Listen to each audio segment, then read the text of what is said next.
right off the top with Chad, who is rocking out with his Razer Blade Pro.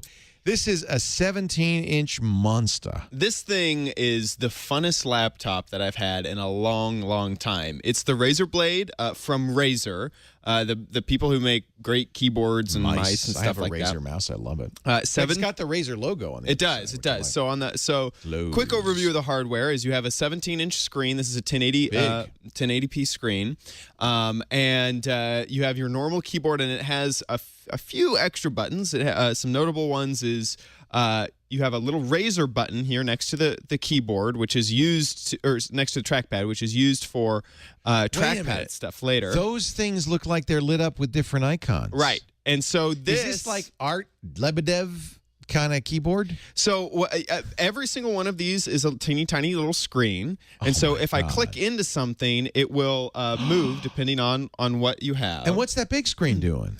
What big screen? What the little this? This is actually my trackpad. So if this extra button next to the trackpad, it looks like Twitter. It is Twitter. That is Twitter. So this works sort of like a home button. So if I hit it again, it becomes a trackpad again, and so I can move my mouse around. Okay, is that the only trackpad on it? This is the only trackpad on the device. So it's a screen and a trackpad. Absolutely. And so anything you punch on there shows up only in the little screen. Oh, I get it. You push the Twitter button, and now you're looking at your Twitter feed. Exactly. Now, this seems like a really and on top of like small little apps, like you have YouTube, you have Twitter, you have Facebook, and you have Gmail. You also have things like your a number pad. So if you wanted to use... It seems to me the most useful thing would be to assign it gaming keys. Yes. So you can go in using Synapse, and they have apps available so that you can, like, say if you're playing Battlefield 3, you can have all of your keys up here, or maybe... if you're playing World of Warcraft, you can bind keys, and you can even choose pictures to go in here. That was a little bit kludgy. In fact, my biggest frustration with this computer is actually probably this trackpad. First, it's glass, so if your finger is like a tiny bit hydrated or sweaty, you can definitely kind of feel that it's smooth glass, not a nice perforated glass. Textured, it's not a textured glass. On top of that, it seems very, very, very buggy. So let's just try to load in Gmail right now.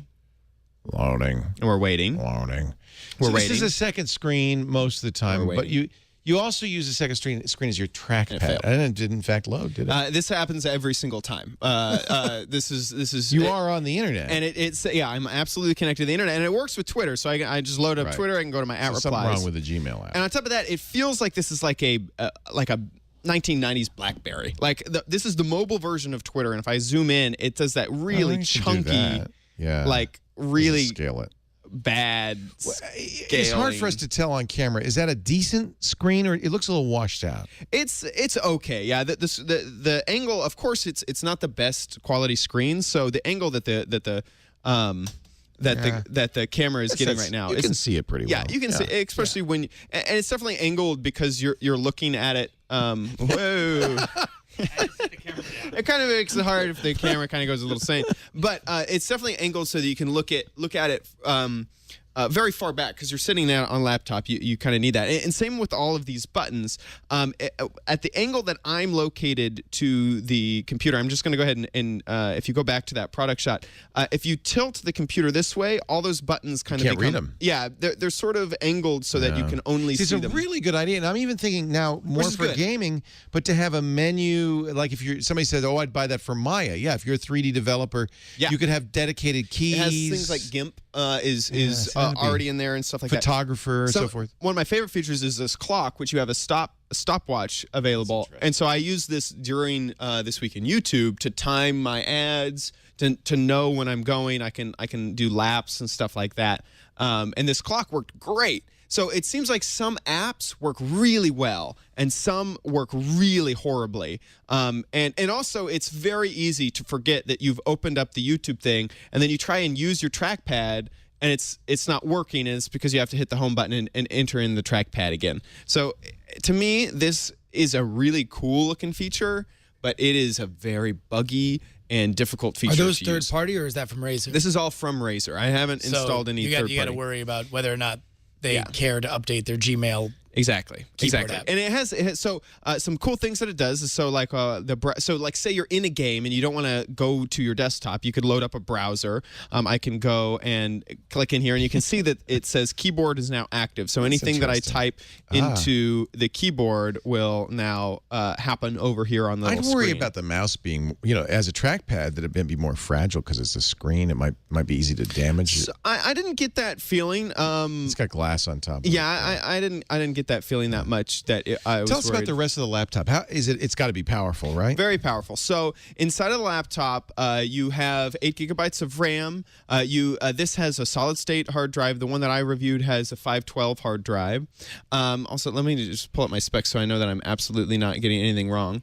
It has We're talking a Core i7. Yep. Is it 4th generation? Is it a Haswell? That's a good question. By now they'll have Haswell. Yeah, it's 2.2 gigahertz, and it is 4th generation. It is 4th generation, and then the graphics card is an NVIDIA 765, the mobile version, and with 2 gigabytes of RAM. As always, you make a few compromises with a gaming laptop, but this is pretty high end. How heavy is it? This is 6.5 pounds, so it's definitely kind of a heavy thing to carry around. That ain't no laptop. No, and it's 17 inches, so like this was maxing out my backpack basically. Getting the zipper around the backpack. Is the market for this gamers who want to go to LAN parties, that kind of thing? Yes. It's not something you'd want to carry to school. But also, I mean, as a PC enthusiast, a few years ago, what I kept begging for was someone to make an absolutely beautiful laptop and don't care that much about the price. Basically, I wanted the MacBook Pro of laptops. Well, and as equipped, how much is that?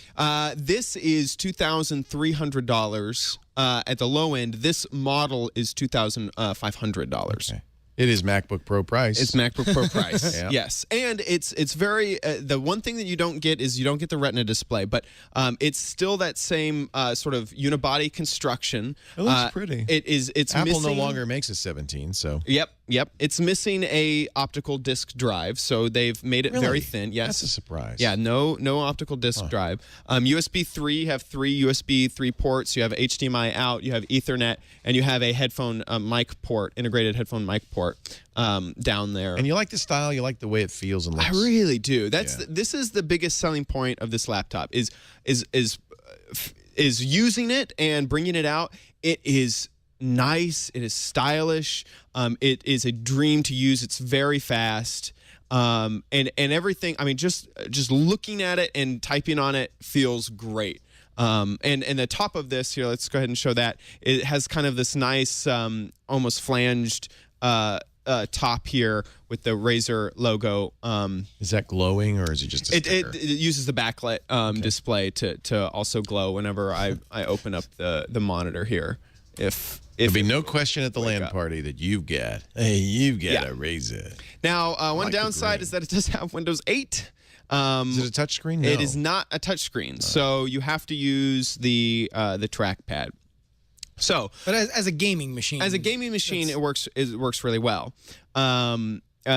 Yeah, of course, if you're really going to be gaming, you don't really, the trackpad's not sensitive enough. It's oh really? It's not, I mean, you still use a mouse. It's as sensitive as a normal trackpad. Use mice. Yeah, it's not that it's a bad trackpad. It's just you don't really use I do trackpad notice when if you're a lefty, you're going to hate that because you can't use your left hand. You have to use your right hand. Right. So my pros and cons for this are, the pros is that hardware design is absolutely phenomenal. I love using, I mean, it's the only thing that gets close to Apple hardware design, and I'm going to miss having this in my backpack.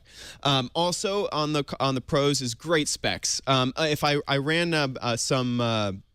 some stats using 3D Mark, and you can see that it's very close. It's above Ultrabook, a little bit below the gaming laptop stats, if this is just using their sort of number generator. But playing Battlefield 3, Crysis 2, League of Legends, all of that, it just soared. It was absolutely great. Nothing held me back there.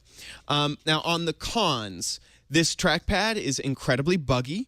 And other than using it as a trackpad, I didn't really trust it with even checking out YouTube videos, or using it to check Twitter in the middle of gaming was just kind of, I mean, it felt chunky. It felt like an older app like smashed into it felt like a hardware designer made this without any thought of what the software should actually be like.